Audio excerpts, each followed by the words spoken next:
So, little pervert blogger Seth Simons is out to troll comedians for their hypocrisy again, and I am here for it. If you don't know, Seth Simons created a website called Comedy Fee Tracker where you can track comedians' pay over various publicly available records, and it's finally making comedians pay transparent, which we all should want. But Ben Avery was talking about the website with Devin Costa on Ben Avery Live, and they had a very different take to mine. Take a look. Why is Seth Simons going through and getting this stuff? His whole thing is like every comedian is basically inherently is like an evil person, and look at how much money we give evil people. Like every single person's a white supremacist. He's mad at Schultz about COVID. What is this clip? This is what Devin Costa is referring to. And for the most part, I think Seth is probably right. Most famous comedians in the US nowadays are heavily right-wing. Even when they deny it, they are Nazi-coded and we all know it. Plus, it's true that they're all mostly evil, because if they weren't, ticket prices wouldn't be so astronomical these days. And this has been a long-standing point Seth Simon has brought up throughout the years, so I wonder why they're getting so defensive. You see Seth Simons is back in the news? No, who's he trying to take down now? So Seth Simons has this new comedy website thing where you can look up how much money people are getting paid to do stand-up. Okay, and he's upset. He's like the most pocket-watching guy of all time. So he's like, here's how much Sam Morril made at Buffalo University or something. Right, and then he shows the bill somehow. I guess I don't really know. I think the I guess the moral transgression of the whole thing is that they make money. I guess I don't know. I thought it was the content of like their character and the things they say, but apparently it's compounded by the fact that they make a lot of money, which means it's very transparent. He's bitter and broke. Yeah. Here's the weirdest thing I'll say about Seth Simons. The most impressive thing to me is that in an age where you can make so much money shitting on comedy, he's made $0 doing it. Yeah. There are YouTube channels that make videos all day long about Whitney Cummings changing the color of her hair, and they make six figures doing this. Right. Seth Simons doesn't have a dime, not a nickel, and he's been doing this for like a decade now, wildly unsuccessful. This is the gold rush of thinking comedy is gay and sucks ass. He can't make a buck, not $1, not one. I mean, look at him. Look at him here. Yeah. He goes, here's how much John Mulaney made at Ball State University. Go to comedyfees.com. And that's a weird guy to go after. You'd think he likes John Mulaney. Why would he care? They both seem really bitter if you ask me, and they're both coming off like haters. Seth Simons making public the crazy amount of money comedians are making when the fans are paying way too much for tickets is a very good thing, and I think only shills would have any problem with it. So I think both Ben and Devin are acting pathetic. And it's disgusting. Comedian pay being transparent can only be a good thing, and I resent watching both Ben and Devin pretend they don't know why this would be good or why anyone would want to start a website to monitor comedian pay. It forces comedians to be accountable to their fans when they are ripping them off nonstop, and it shows the major problem between what comedians make and how much fans are paying to attend one of their shows. Recently, we saw how greedy comics are willing to be with Shane Gillis hosting more than 70,000 people in Philadelphia. Take a look. Lincoln Financial Field featuring Meek Mill opening up the show, Matt McCusker, Big J. Okerson, Dave Chappelle, Shane Gillis himself, and 3-6 Mafia to close out the show with a concert. All taking place in front of a sold-out crowd of 76,212 people for the largest event of any kind ever held in this stadium. Like, that is crazy. What kind of show are you offering your fans at 70,000 people?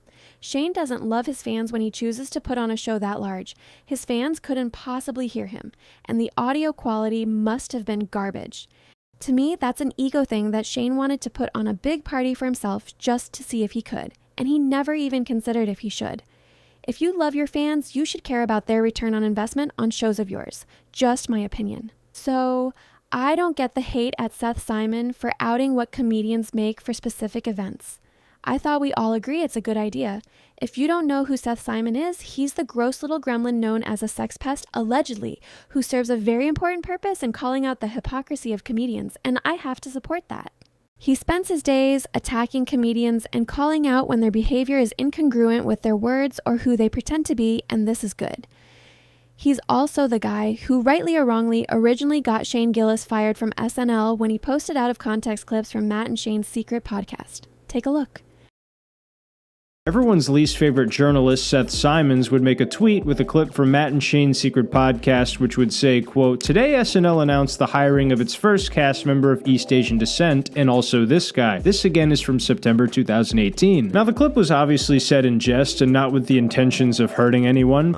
Dude, it's fucking Chinese down there. I wonder how that started. They just built one fucked up looking building and people were like, all right, no one said anything. Let the fucking live there, huh? But I think people felt the tweets were in bad faith, and I think that's why people sided with Shane. It wasn't that Seth was necessarily wrong, we just judged him for his motives for saying it, and the message was kind of ignored. For what it's worth, Seth has maintained his hatred for these celebrities and people like Shane, regardless of how it has affected his career, and he at least appears to be true to his values and has maintained them throughout his career, which I don't think most of his comedy peers can claim. Nearly all of them have sold out. I think the fact that Seth Simons is not making great money also proves that he's speaking up because he believes it's the right thing to do and not because it wins him any favor or support. He is saying what he genuinely believes is right, and I respect that tremendously. This website is a great step in forcing comedians to stop ripping off the little guy, and I encourage people to utilize it to keep tabs because the comedians are making some scary amounts of money for event hosts that sound even scarier. Like Theo Von's 2 events that both paid more than $200,000 each. What is this energy place, and why are they paying so much for a comedian to speak for an hour? How do they have that much money to spare for things like this, yet employees cannot afford to eat? These are questions we must ask, because how much is laughter worth? If you're canceled comedian Louis C.K. and it's 2025, you can make $235,000 for 2 shows.